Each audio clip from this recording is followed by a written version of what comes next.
नमस्कार, जय हिंद। आप सभी का हार्दिक स्वागत है। यहाँ पर हम भारत का भूगोल से संबंधित जो भी क्वेश्चंस महत्वपूर्ण हैं लेके आया हूँ।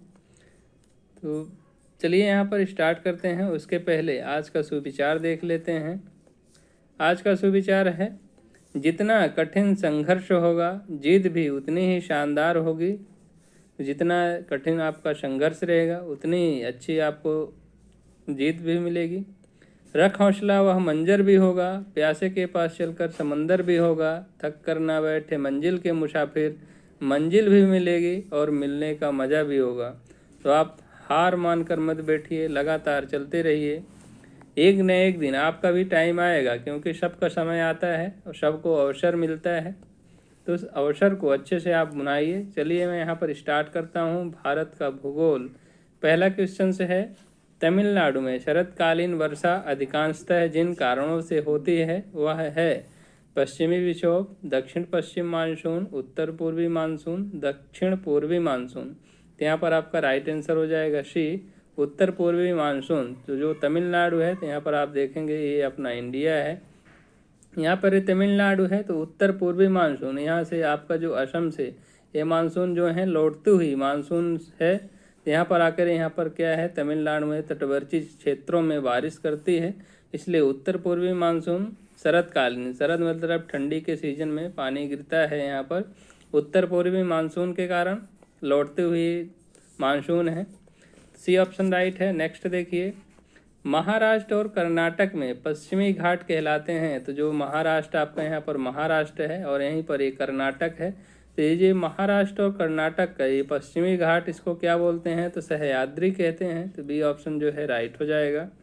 नेक्स्ट क्वेश्चन, भारत में जनसंख्या वृद्धि के इतिहास में कौन सा वर्ष महान विभाजन का वर्ष है कहलाता है। तो 1921 को महान विभाजन का वर्ष कहते हैं, क्योंकि 1921 में जो जनसंख्या थी तो ऋणात्मक थी। यहाँ पर क्या थी, जनसंख्या वृद्धि दर जो थी तो ऋणात्मक थी। जनसंख्या वृद्धि दर 1921 में ऋणात्मक रही है, इसलिए इसको जनसंख्या का महान विभाजक वर्ष कहते हैं। जनसंख्या को देख लेते हैं। जो जनसंख्या है तो जनसंख्या से रिलेटेड 1872 में पहली जनगणना की गई थी लॉर्ड मेयो के द्वारा। पहली जनगणना कब की गई, तो लॉर्ड मेयो के द्वारा पहली जनगणना 1872 में की गई। जबकि नियमित जो है 10 साल में, 10 वर्ष में, प्रत्येक 10 वर्ष में गणना की जाती है। तो 1881 से नियमित जनगणना की गई। किसके कार्यकाल में की गई, तो लॉर्ड रिपन के कार्यकाल से नियमित जनगणना प्रारंभ की गई। तो इस चीज़ को ध्यान रखिएगा। प्रत्येक 10 वर्ष में की जाती है। 1872 में स्टार्ट होती है, लेकिन नियमित जनगणना जो है 1881 से की जा रही है। नेक्स्ट क्वेश्चन है, नाथपा झाकरी परियोजना किस राज्य में स्थित है। तो नाथपा झाकरी परियोजना हिमाचल प्रदेश में स्थित है। तो बी ऑप्शन राइट हो जाएगा, Himachal Pradesh. Next question, Indira point किसकी दक्षिणी नोक है। तो इंदिरा पॉइंट जो है किसका दक्षिणी नोक है, तो ये आपका इंडिया हो गया। इंडिया पे यहाँ पे ये छोटे छोटे द्वीप हैं, इसको अंडमान निकोबार द्वीप समूह कहते हैं।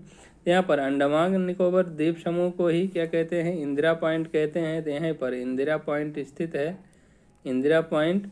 तो फर्स्ट ऑप्शन राइट हो जाएगा, अंडमान और निकोबार द्वीप समूह में इंदिरा पॉइंट स्थित है। इसका पूर्व नाम पिगमिलियन पॉइंट था। पिगमिलियन पॉइंट के नाम से जाना जाता था इंदिरा पॉइंट को, ध्यान रखिएगा। यह भूमध्य रेखा से 876 किलोमीटर की दूरी पर है। आप यहाँ पर भारत से कर्क रेखा गुजरती है और यहाँ पर देखेंगे तो नीचे क्या है, भूमध्य रेखा है, जिसको 0 डिग्री कहते हैं। 0 डिग्री को विषुवत रेखा अथवा भूमध्य रेखा कहते हैं, भूमध्य रेखा। और भारत से 23.5 नॉर्थ जो अक्षांश रेखा है इसको कर्क रेखा बोलते हैं। तो 876 किलोमीटर दूर है भारत का ये यहाँ पर पिगमिलियन पॉइंट, जिसको इंदिरा पॉइंट के नाम से जाना जाता है। इंदिरा काल देगा तो भारत के उत्तर में जम्मू कश्मीर में इंदिरा काल के नाम से जाना जाता है उत्तरी बिंदु को भारत का। पश्चिमी बिंदु यहाँ पर आपका, यहाँ पर जो पश्चिमी बिंदु गुजरात में है, सरक्रीक बिंदु जो है पश्चिमी बिंदु है, कहाँ पर पड़ता है, गुजरात में पड़ता है। जबकि यहाँ पर वालांगो अरुणाचल प्रदेश में सबसे पूर्वी बिंदु है। अरुणाचल प्रदेश में वालांगो। उत्तर में इंदिरा काल। जब आप फ़ोन लगाते हैं तो मोबाइल को कान में लगाते हैं, इसलिए काल कहाँ से करेंगे, ऊपर से करेंगे तो जम्मू कश्मीर हो जाएगा। और आपका इंदिरा पॉइंट जो है तो पैर जो है नीचे होता है, तो इंदिरा पॉइंट ध्यान रखिएगा, इसको पिग्मलियन पॉइंट कहते हैं। तो यही पूछा है कि इंदिरा पॉइंट किसकी दक्षिणी नोक है, तो अंडमान और निकोबार द्वीप समूह की है। यहाँ पर फर्स्ट ऑप्शन राइट हो जाएगा। यहाँ पर भारत और चीन की, यहाँ पर जो भारत है अपना इंडिया, यहाँ पर देखिए, इसको मैं थोड़ा मिटा देता हूँ। यहाँ पर जो अपना इंडिया है, ये अपना भारत है। यहाँ पर आप देखेंगे तो ये जम्मू कश्मीर यहाँ से है, इधर आपका अरुणाचल प्रदेश वगैरह है, असम। तो यहाँ पर आप देखेंगे तो ये जो जम्मू कश्मीर का स्थान है जम्मू कश्मीर में, और इधर अपना दक्षिण का भारत है। तो यहाँ पर देखेंगे तो भारत और यहाँ पर ये क्या है, चीन है। तो भारत चीन की जो सीमा है, सीमा का निर्धारण यहाँ पर अरुणाचल प्रदेश से चीन की सीमा लगती है। तो मैक-मोहन रेखा, क्योंकि परीक्षा में देगा कि मैक-मोहन रेखा किसके बीच है, तो भारत और चीन के बीच है। और देखेंगे कि भारत और पाकिस्तान के बीच कौन सी रेखा है, तो यहाँ पर भारत और पाकिस्तान के बीच जो कि डूरंड रेखा है। पहले थी डूरंड भारत और इसके बीच थी, पाकिस्तान और अफगानिस्तान के बीच डूरंड थी, और अभी भारत के साथ रेड क्लिफ रेखा है। यहाँ पर रेड क्लिफ रेखा भारत और पाकिस्तान के बीच है। डूरंड रेखा पाकिस्तान और अफगानिस्तान के बीच है। छठवां क्वेश्चन है, देखिए, सतलज एवं काली नदियों के बीच हिमालय का कौन सा प्रादेशिक विभाग स्थित है, तो सतलज एवं काली नदियों के बीच यहाँ पर कुमायूं हिमालय है। बी ऑप्शन राइट हो जाएगा, कुमायूं हिमालय स्थित है। नेक्स्ट क्वेश्चन चलिए देखते हैं, सातवां क्वेश्चन, नगरीकरण से संबंधित निम्नलिखित में से कौन सा कथन असत्य है। यहाँ पर गलत कथन को बताना है। तो भारत में नगरीकरण सभी क्षेत्रों में समान रूप से हुआ है, तो समान रूप से नहीं हुआ है, यही गलत है। भारत में नगरीय जनसंख्या का सांद्रण अपेक्षाकृत बड़े नगरों में हुआ है, तो ये राइट है। कुछ अपवादों को छोड़कर भारत में नगरीकरण विकास दर सदा बढ़ती हुई है, ये भी सही है। भारत की नगरीय समस्या में रोजगार, आवास, प्रदूषण, ऊर्जा आदि मुख्य समस्याएं हैं, तो ये भी राइट है। तो यहाँ पर फर्स्ट ऑप्शन जो है गलत है, तो यही हमारा आंसर होगा, क्योंकि यहाँ पर असत्य ही पूछा है। आठवां क्वेश्चन है, सिंधु नदी की एक सहायक नदी जो हिमाचल प्रदेश से होकर बहती है, तो सिंध की सहायक नदियाँ हैं। सिंध जो है तो भारत यहाँ तिब्बत से निकल के ऐसे जम्मू कश्मीर से होते हुए पाकिस्तान, यहाँ पे जम्मू कश्मीर से होते हुए अपने इंडिया से इधर चली जाती है। यहाँ पर जो कि तिब्बत के मानसरोवर से निकलकर हिमाचल प्रदेश होकर के सतलुज नदी सिंध नदी में मिलती है। तो यहाँ पर बी ऑप्शन राइट हो जाएगा, सतलुज सिंध की सहायक नदी है। नेक्स्ट क्वेश्चन चलिए देखते हैं। नवा क्वेश्चन है, भारत में सर्वाधिक तेज जनसंख्या वृद्धि दर वाला राज्य है, तो सर्वाधिक सबसे ज़्यादा तेज जनसंख्या वृद्धि दर कहाँ पर हुई है, तो यहाँ पर मेघालय में सबसे ज़्यादा जनसंख्या वृद्धि दर हुई है। और ऋणात्मक जनसंख्या वृद्धि दर कहाँ पर है, तो नागालैंड में है ऋणात्मक। सबसे कम जनसंख्या घनत्व कहाँ पर है, तो अरुणाचल प्रदेश में है, 17 व्यक्ति प्रति वर्ग किलोमीटर अरुणाचल प्रदेश, इस चीज़ को ध्यान रखिएगा। 10वां है, निम्नलिखित राज्यों में से कौन सा राज्य 3 तरफ से बांग्लादेश से घिरा हुआ है, तो यहाँ पर 3 तरफ से, यहाँ पर आप देखेंगे तो ये आपका यहाँ पर त्रिपुरा जो है, तो यहाँ पर ये क्या है, कंट्री बांग्लादेश है यहाँ पर, और त्रिपुरा जो है तो यहाँ पर है, ये त्रिपुरा वाला भाग ऐसे है, तो त्रिपुरा जो है बांग्लादेश से 3 ओर से घिरा है, तो यहाँ पर डी ऑप्शन राइट हो जाएगा, त्रिपुरा। नेक्स्ट क्वेश्चन चलिए, 11वां क्वेश्चन से, नीलगिर के पहाड़ी क्षेत्रों में किसकी खेती की जाती है, तो नीलगिर की जो पहाड़ी क्षेत्र है उसमें काफ़ी की खेती की जाती है। और इलायची की पहाड़ियाँ जो हैं, कारडामम की पहाड़ी को इलायची की पहाड़ी कहते हैं, कारडामम की पहाड़ी है, इसको इलायची की पहाड़ी कहते हैं, ध्यान रखिएगा। रबड़ जो है केरल में सर्वाधिक होता है, केरल राज्य में रबड़ का उत्पादन होता है। चाय असम में होता है सबसे ज़्यादा। यहाँ पर 12वां दिया है, निम्नलिखित में से कौन सी नदी बिंद तथा सतपुड़ा पर्वत श्रृंखला के मध्य से होकर के गुजरती है, तो सतपुड़ा एवं बिंद पर्वत से कौन सी नदी गुजरती है, तो नर्मदा नदी जो है, इसको मैकल सुता के नाम से भी जाना जाता है नर्मदा का। प्राचीन नाम नामोदास भी इसका है नर्मदा का। तो नर्मदा नदी मध्य प्रदेश के अमरकंटक अनूपपुर जिले से निकलकर ये अरब सागर में जाकर के गिरती है। एस्चुरी का निर्माण करती है ताप्ती और नर्मदा, ये दो नदियां हैं जो कि एस्चुरी का निर्माण करती हैं, बाकी नदियां डेल्टा का निर्माण करती हैं। नेक्स्ट चलिए देखते हैं 13वां क्वेश्चंस। गोदावरी नदी कहाँ से होकर बहती है? तो गोदावरी महाराष्ट्र, तेलंगाना और आंध्र प्रदेश, इन 3 राज्यों से होकर के बहती है, तो फर्स्ट ऑप्शन राइट हो जाएगा।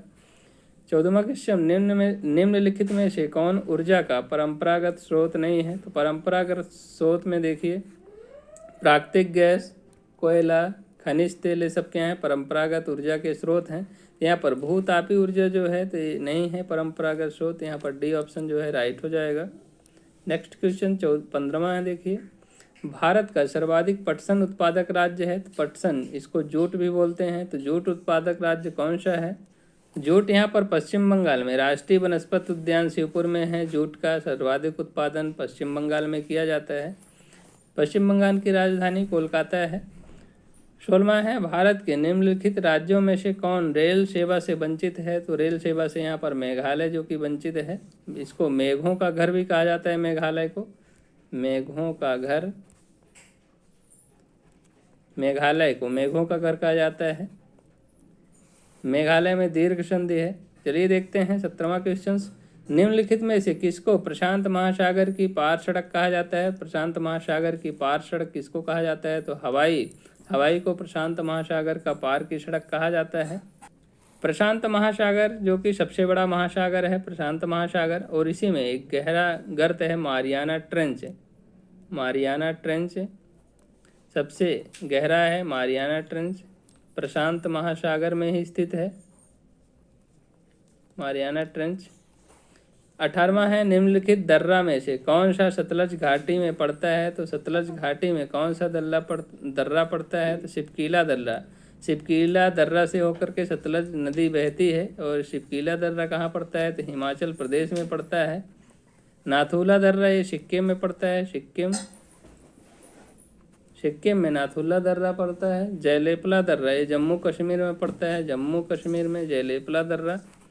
और एक होता है बॉमडीला दर्रा, बॉमडीला दर्रा ये आपका अरुणाचल प्रदेश में पड़ता है, अरुणाचल प्रदेश। नेक्स्ट क्वेश्चन है, स्पेन की मुंबई के नाम से प्रसिद्ध है। तो स्पेन की मुंबई के नाम से बार्सिलोना प्रसिद्ध है, बी ऑप्शन राइट हो जाएगा। बार्सिलोना स्पेन की मुंबई के नाम से जाना जाता है। 20वां क्वेश्चन है और अंतिम क्वेश्चन है, निम्नलिखित में से किस राज्य से होकर कर्क रेखा नहीं गुजरती है? तो किस राज्य से होकर कर्क रेखा नहीं गुजरती है? तो यहाँ पर ध्यान से देखिएगा, ये अपना इंडिया है।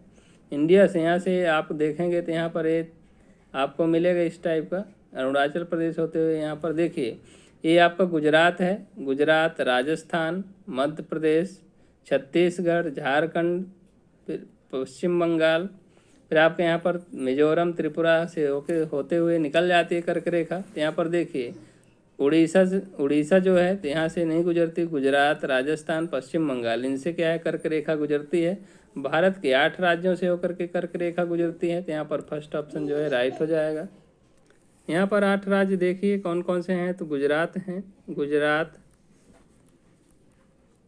राजस्थान, मध्य प्रदेश, छत्तीसगढ़, झारखंड, पश्चिम बंगाल, मिजोरम और आपका त्रिपुरा। ये राज्य जो हैं तो यहाँ पर कर्क रेखा में स्थित हैं। पश्चिम बंगाल, मिजोरम, त्रिपुरा, मध्य प्रदेश, छत्तीसगढ़, झारखंड, यहाँ पर ये झारखंड है। तितने राज्य जो हैं कर्क रेखा पर स्थित हैं। ये रहे हमारे 20 क्वेश्चंस भारत के भूगोल में। आपको कैसा लगा कमेंट करके ज़रूर बताइएगा, और पहली बार बात कर रहे हैं तो प्लीज़ सब्सक्राइब जरूर करिए चैनल को, बेल आइकन प्रेस करिए, ताकि जब भी मैं वीडियो अपलोड करूं कोई भी तो आप तक नोटिफिकेशन पहुंचता रहे। मिलते हैं अगली वीडियो में, तब तक के लिए बाय। जय हिंद, वंदे मातरम।